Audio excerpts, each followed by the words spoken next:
हातपाय तोडा पण मला मुलांसाठी जगू द्या रे. संतोष देशमुखांची विनवणी पण आरोपी मारतच राहिले.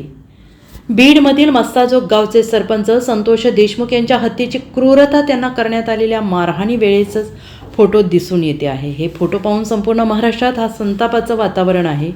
संतोष देशमुख यांचा शवविच्छेदन रिपोर्टमधील माहिती हाती लागलेली आहे. संतोष देशमुख यांना कशा पद्धतीने हाल करून मारलं गेलं याची कल्पना समोर आलेल्या फोटोंमधून जाणवते आहे. संतोष देशमुख यांच्या शरीराच्या बहुतांश भागावर मारहाणीच्या जखमा होत्या. मारहाणीमुळे त्यांचं अंग काळं निळं पडलं आहे. नाकातून रक्त येईपर्यंत त्यांना मारहाण सुरू होती. संतोष देशमुख यांच्या कन्या वैभवी देशमुखने एक धक्कादायक माहिती सांगितली. माझ्या बाबांना बेदम मारहाण करण्यात आली. ते हातपाय तोडा पण गाव आणि मुलांसाठी जगू द्या अशी विनवणी करत होते असं वैभवी देशमुख यांनी सांगितले. तसेच संतोष देशमुखांचे हे शेवटचं वाक्य होतं. बाबांच्या विनवणीनंतरही आरोपींनी कसलीही दयामाया दाखवली नाही. ते निर्दयीपणे मारहाण करत राहिले असं वैभवी देशमुख यांनी म्हटलेलं आहे. Bureau report SBN Marathi Beed.